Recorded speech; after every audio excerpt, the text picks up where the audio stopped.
수요예배 함께 하시는 모든 성도님들을 환영하고 축복합니다.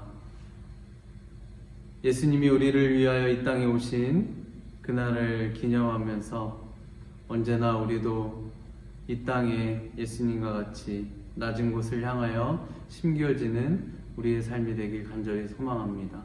다 함께 사도신경으로 예배를 시작하시겠습니다.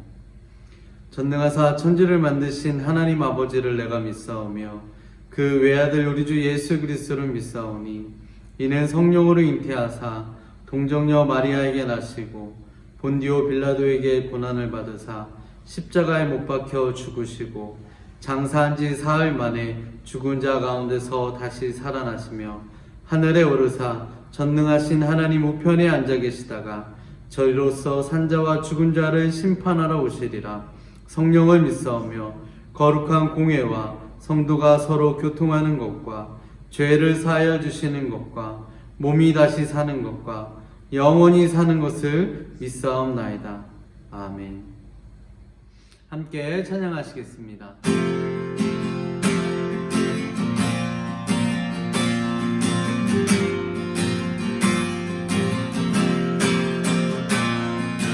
위대한 몸을 향해 주 앞에 드리며 우리의 몸과 마음도 함께 바치며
그 크신 주님의 품에 안겨 하루하루의 삶을 우리가 살아가듯이 아직 예수를 알지 못하는 수많은 영혼들이 방황하며 괴로워하며 고통스러워하며 하루하루를 죽기를 자처하고 힘들어하는 많은 이웃들이 우리의 삶 가운데 있습니다. 하나님, 특별히 나에게 주어주신 많은 이웃들을 향하여 기도하고 그들을 예수 그리스도로 사랑하며 나아갈 때에 주님께서 우리의 삶을 통하여서 그들에게 주님의 긍휼과 은혜를 흘려 내보내시도록 순종의 삶을 그렇게 살아가게 해달라고 함께 기도하며 나아가겠습니다. 주님 감사합니다. 춥지만 따뜻한 성탄절 예수님이 이 땅에 오셨기에 우리의 삶은 더욱더 따뜻해지고 더욱더 충만하여지고 더욱더 풍요로워짐을 주님 앞에 고백합니다. 그런데 주님이 주신 그 사랑이 얼마나 큰지 얼마나 귀한지 잘 알고 있지만 아직도 그것을 모르는 죽어가는 많은 영혼들이 이웃들이 우리에게 속해져 있습니다. 주님, 그들을 향하여서 날마다 축복하게 하시고 그들에게 예수 그리스도의 사랑의 손길을 펼치게 하여 주시사 우리의 삶의 통로를 주님 귀하게 여겨주시고 그 통로로 인해서 주님이 하시고자 하는 모든 일들을 선하고 복된 일들을 우리 많은 이웃들에게 행하실 수 있도록 흘러보낼 수 있는 순종의 통로가 되어지게 주님 나를 붙잡아 주시옵소서.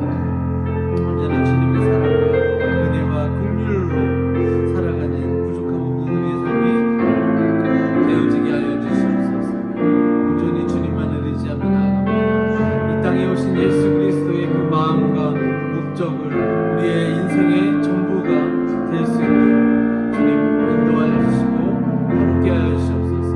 감사하고 예수님의 이름으로 간절히 기도합니다. 아멘.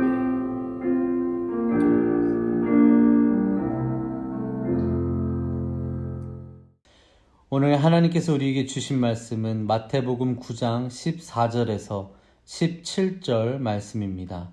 함께 봉독하시겠습니다. 그때에 요한의 제자들이 예수께 나와 이르되 우리와 바리새인들은 금식하는데 어찌하여 당신의 제자들은 금식하지 아니하나이까? 예수께서 그들에게 이르시되 혼인집 손님들이 신랑과 함께 있을 동안에 슬퍼할 수 있느냐? 그러나 신랑을 빼앗길 날이 이르리니 그 때에는 금식할 것이니라. 생배 조각을 낡은 옷에 붙이는 자가 없나니 이는 기운 것이 그 옷을 당기어 헤어짐이 더하게 됨이요 새 포도주를 낡은 가죽 부대에 넣지 아니하나니 그렇게 하면 부대가 터져 포도주도 쏟아지고 부대도 버리게 됨이라. 새 포도주는 새 부대에 넣어야 둘이 다 보존되느니라. 아멘. 이는 하나님의 말씀입니다. 오늘 마태복음 9장 14절로 17절의 말씀을 나누겠습니다. 우리 산상순의 말씀에도 이 금식에 대한 말씀이 나오는데 오늘도 금식에 대한 그런 말씀입니다. 예로부터 지금까지 우리 그리스도인들은 이 경건의 모습 가운데 그 금식이 있었지요. 금식은 이 경건의 삶에 또 중요한 하나가 되는데 정말 중요한 것은 어떻게 금식을 하는 것인가, 어떤 자세로 해야 되는 것인가에 대해서 예수님께서 가르쳐 주신 말씀이라고 볼 수 있습니다. 이제 우리 본문에 가서 이 요한의 제자들이 예수님께 나와서 질문을 이제 한 것이죠.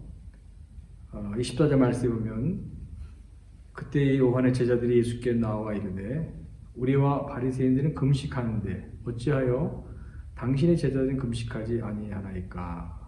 그런 질문을 이제 하는 것입니다. 거기에 대해서 예수님께서 이제 대답을 하시는데 18절의 말씀에 보면 혼인집 손님들이 신랑과 함께 있을 동안에 슬퍼할 수 있느냐? 그러나 신랑을 빼앗길 날이 이르리니 그때에는 금식할 것이니라. 그렇게 말씀합니다. 이 말씀을 보면 첫째로 예수님은 이 금식 자체를 뭐 부정한 것은 아니었던 것이죠. 당시 경건한 유대인들이 일주일에 뭐 2번 이상씩 금식을 이제 했다는 것입니다. 정기적으로 이제 금식을 한 것이죠. 참으로 경건의 귀한 모습이 될 수가 있는데요. 근데 요한의 제자들도 마찬가지고 바리새인들도 마찬가지. 그들이 금식하면서 금식하는 그 자세가 이제 올바르지 못했다는 것을 우리가 이 예수님과 대화했던 요한의 제자들 바리새인들의 모습을 통해서 우리 또 발견해 보게 됩니다. 어떻게 보면 요한의 제자들과 바리새인들은 자기들이 금식하는 것을 스스로 이렇게 자랑스럽게 여기면서 금식하지 않고 있는 예수님의 제자들을 향해서 판단하고 비난했던 것이죠. 어떻게 그러한 태도를 가질 수가 있었는지 아마 바리새인들 또 요한의 제자들은 처음에는 다 정말 경건한 그러한 어떤 모습으로 정말 올바른 그러한 자세를 가지고 이제 금식을 했다고 볼 수 있습니다. 그런데 시간이 지나면서 이 금식이라는 것은 어떻게 보면 하나의 경건 생활의 어떤 모습일 뿐인데 이 경건의 삶이 하나의 수단에 불과한 것인데 이렇게 세월이 흐르다 보면서 이 수단이 하나의 이제 목적이 되는 것이죠. 이 경건 생활에 하나의 그 수단이 되는 것인데 이 금식은 이것이 자체가 이 금식 자체가 그냥 목적이 되어 버린 것입니다. 그러니까 금식을 통해서 하나님을 더욱 가까이 하고 자신을 돌아다보며 또 회개의 기회를 갖고 이제 그런 태도를 가져야 되는데 그냥 금식 자체로 이제 만족하면서 금식 자체가 이제 목적이 되어 버리고 만 것입니다. 그러다 보니까 이제 금식하고 있는 그런 자기들을 이렇게 스스로 높이면서 그렇게 하지 못하는 그런 예수님의 제자들 다른 사람을 향해서 판단하고 이렇게 정죄했던 것이죠. 여러분 오늘도 우리가 이걸 참 조심해야 됩니다. 수단이 목적이 되지 않도록 모든 것이 다 그렇습니다. 우리가 뭐 기도 생활하는 거, 뭐 성경을 읽고 암송하는 거, 뭐 제자 훈련 받고 하는 거 다 이건 우리가 어떻게 거듭난 그리스도인으로서의 삶을 살아갈 것인가에 대해서 배우는 것이죠. 그 자체가 목적이 되서는 안 되는 것입니다. 그렇게 되면은 우리는 또 이 시대에 바리새인이 또 될 수밖에 없는 것입니다. 많은 지식을 가지고 스스로 교만해질 수 있는 것이고 또 다른 사람에 대해 자꾸 판단하고 정죄할 뿐인 것입니다. 그래서 우리는 기도하는 목적, 우리가 성경을 읽고 암송하는 목적, 제자 훈련 받는 목적, 이 목적을 분명히 알고 어떻게 하면 거듭난 자로서의 그리스도인의 삶을 살아갈 것인가, 이걸 목적으로 해서 내가 배운 것을 잘 활용하도록 한 그러한 참 지혜로움이 우리에게 필요하다고 할 수 있겠습니다. 예수님은 이제 금식에 대해서 말씀을 하시면서 앞으로 일어날 일에 대한 예언을 이제 하시지요. 우리 15절 다시 말씀해 보면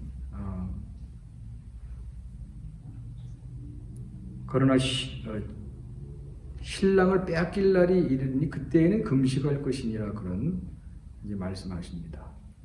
이것은 예수님 장차 이제 순환을 당하시게 되고 십자가를 지시게 될 것임을 예언한 말씀이죠. 이제 그때 가서 정말 금식을 해야 된다. 이제 그런 말씀을 이제 하신 것인데, 우리는 이 말씀을 보면서 이 금식의 때에 대해서 특별히 이렇게 언급한 이 말씀을 우리가 주목해 봐야 되는 것입니다. 그러면서 이 경건의 삶이라는 것이 무엇인가를 또 생각해 봐야 되는 것이죠. 예수님의 그 고난에 동참하는 그러한 자세, 그것이 진정한 금식이라는 것입니다. 그것이 진정한 경건의 삶의 하나의 모습이 된다는 것을 또 말씀한 내용이라고 볼 수가 있는 것이죠. 바울도 그리스도의 남은 고난을 내 육체에 채운다는 그런 고백을 했는데, 우리 믿음의 사람들이 세상에 이렇게 바쁘게 살아가면서 또 세상의 이 문화 속에 함께 어울려 살아가면서 우리 자칫하면 예수님의 고난을 생각하지 못하고 경건의 삶을 산다고 하면서도 우리 자꾸 어떤 정말 그야말로 부활의 영광만을 추구하는 그러한 합당하지 못한 삶을 살아갈 수가 있게 되는 것입니다. 그래서 우리는 어떻게 하면 오늘도 우리가 거듭난 자로 예수님의 제자로 훈련받고 세워져 가면서 복음을 위해서, 하나님의 나라와 그 의를 위해서 정말 예수님의 고난에 기꺼이 동참하는 그러한 자세를 가지고 우리 경건의 삶을 아름답게 이루어가도록 우리 해야 되는 것입니다. 어렵고 힘든 상황에 있을 때 그 상황을 믿음으로 잘 우리가 극복하면서 경건의 삶을 이뤄갈 수 있다는 사실을 항상 잊지 않도록 해야 되는 것입니다. 그래서 힘들고 어려울 때라도 우리는 그러한 상황 속에서도 주님 바라보고 기도하면서 우리 하나님의 뜻을 아름답게 이루어가는 그런 진정한 경건의 삶을 이루어가도록 해야 될 것입니다. 예수님께서 이제 금식에 대해 이렇게 말씀하시면서 16절, 17절 말씀에 보면 세수를 세 부대에 담아야 된다는 그런 이제 말씀을 이제 하셨습니다. 생배 조각을 낡은 옷에 붙이는 자가 없나니 이는 기운 것이 그 옷을 당겨 헤어짐이 더하게 되며 새 포도주를 낡은 가죽 부대에 넣지 아니하나니 그렇게 하면 부대가 터져 포도주도 쏟아지고 부대도 버리게 됨이라. 그러면서 결론적으로 하신 말씀이 새 포도주는 새 부대에 넣어야 둘 다 보존이 되는 것이다. 그렇게 말씀하십니다. 금식에 대한 이 경건의 삶에 대한 말씀을 하시면서 이 세수를 새 부대에 넣어야 된다는 그런 말씀을 이제 하신 것인데요. 위에 있는 내용과 이 말씀을 좀 연결해서 오늘 좀 생각해 보면은요. 우리 경건의 모든 금식을 포함한 모든 우리 그리스도인의 경건의 이 모든 활동과 모습들은 시대 속에서 어떤 그 시대와 환경에 따라서 우리 경건의 그 모습과 활동이 정말 빛을 발하도록 해야 된다는 것이죠. 세수를 새 부대에 넣어야 되는 것처럼. 그래서 여러분, 우리는 항상 영적으로 깨어 있으면서 이 시대에 어떻게 경건의 삶을 살아갈 것인가를 늘 우리가 강구하도록 해야 되는 것입니다.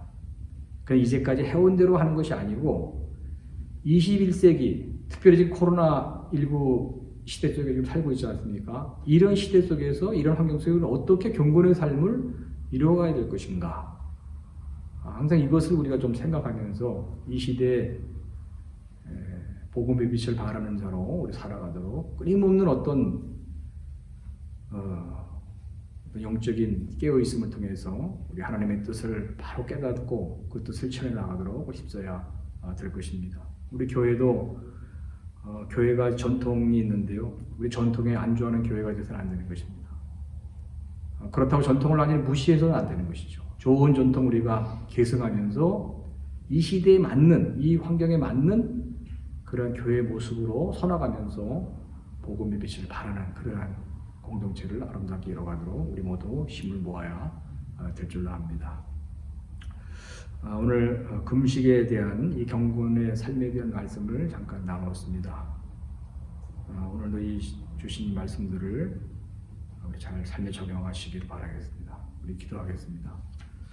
은혜의 하나님 아버지, 우리 금식을 비롯한 모든 우리의 이 경건의 활동들이 정말 하나님이 원하시고 하나님 인도에 가시는 대로 행하게 하셔서 우리의 이 모습을 통해서 우리 세상에 복음의 빛이 발하여지는 그러한 역사가 있게 하여 주시옵소서. 코로나19 사태가 계속 진행 중에 있습니다.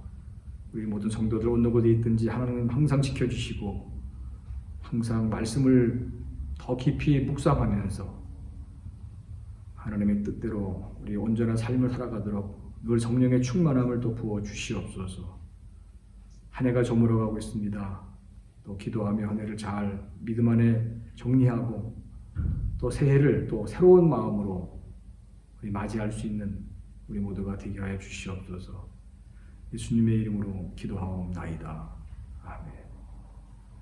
하늘에 계신 우리 아버지의 이름이 거룩히 여김을 받으시오며 나라가 임하시오며 뜻이 하늘에서 이루어진 것 같이 땅에서 이루어지이다.